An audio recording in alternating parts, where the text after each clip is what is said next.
আকাশবাণী কলকাতা। সমীক্ষা। শিরোনাম: মন বলে আমি মনের কথা জানি না। বলছি সংযুক্তা সিংহ। পুলিশের সঙ্গে খোঁড়াতে খোঁড়াতে তিনি সাংবাদিকদের সামনে এসেছিলেন। ভালো করে দাঁড়ানোর ক্ষমতা ছিল না কোমরে দড়ি বাঁধা ছোটখাটো চেহারার লোকটির।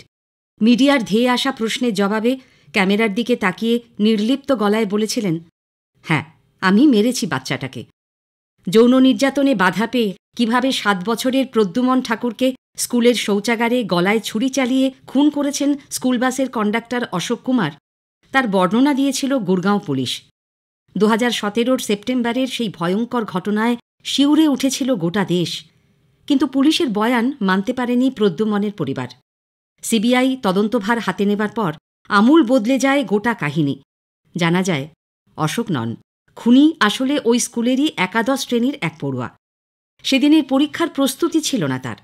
নির্ধারিত পেরেন্ট টিচার মিটিং হোক তাও সে চায়নি। স্কুল যদি ছুটি হয়ে যায় একমাত্র তাহলেই তাকে পরীক্ষা দিতে হবে না, মিটিংটাও বাতিল হয়ে যাবে।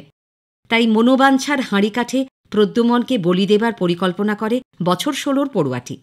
একসঙ্গে গানের ক্লাস করার সুবাদে তাকে চিনত সে। কিশোর মনের এমন হিংস্র কুটিল রূপ স্তম্ভিত করেছিল অনেককেই। জুভেনাইল জাস্টিস বোর্ড তার বিচার একজন প্রাপ্তবয়স্ক হিসেবে করার সুপারিশ করে। মুক্তি পান অশোক। তার ওপর অত্যাচার আর তদন্তকে ভুল পথে চালিত করার দায়ে অভিযুক্ত হন হরিয়ানা পুলিশের 4 কর্মী। মামলা গড়ায় সুপ্রিম কোর্টে। গুরগাঁওয়ে 6 বছর আগের সেই খুনের সঙ্গে পুরুলিয়ার মানবাজারে বেসরকারি আবাসিক স্কুলের পড়ুয়া এক শিশুর 8ম শ্রেণীর এক ছাত্রের হাতে খুন হয়ে যাওয়ার ঘটনার অদ্ভুত মিল। জানা গেছে, এখানেও খুনের মূল উদ্দেশ্য ছিল স্কুল ছুটি করানো। ছাত্রটি জানত স্কুলের কেউ মারা গেলে একদিনের ছুটি পাওয়া যায়। মাত্র 8 দিন আগে নাকি আবাসিক বিদ্যালয়টিতে ভর্তি হয়েছিল সদ্য কৈশোরে পা রাখা ছেলেটি। 30 জানুয়ারি স্কুল থেকে প্রায় 400 মিটার দূরে পুকুর পাড় থেকে উদ্ধার হয় 1ম শ্রেণীর পড়ুয়া শিশুটির দেহ। মাথার পেছন দিকে ক্ষত ছিল। প্রাথমিকভাবে মনে করা হয় পুকুর পাড় থেকে পড়ে মাথায় আঘাত লেগে হয়তো তার মৃত্যু হয়েছে। কিন্তু তদন্তে নেমে পুলিশ জানতে পারে ঘটনার দিন টিফিনের পর 6 বছরের ওই শিশু এবং 8ম শ্রেণীর ছাত্রটি উধাও হয়ে গিয়েছিল। কিছুক্ষণ পর ছেলেটি ফিরে এলেও বাচ্চাটিকে কেউ দেখেনি। স্বাভাবিকভাবেই পুলিশের সন্দেহ গিয়ে পড়ে 8ম শ্রেণীর পড়ুয়ার ওপর।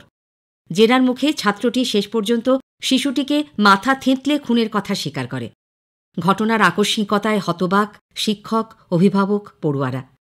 টিফিনের সময় 2 ছাত্র বাইরে বেরোল কী করে, এই প্রশ্নে নজরদারিতে গাফিলতির অভিযোগ উঠেছে স্কুল কর্তৃপক্ষের বিরুদ্ধে।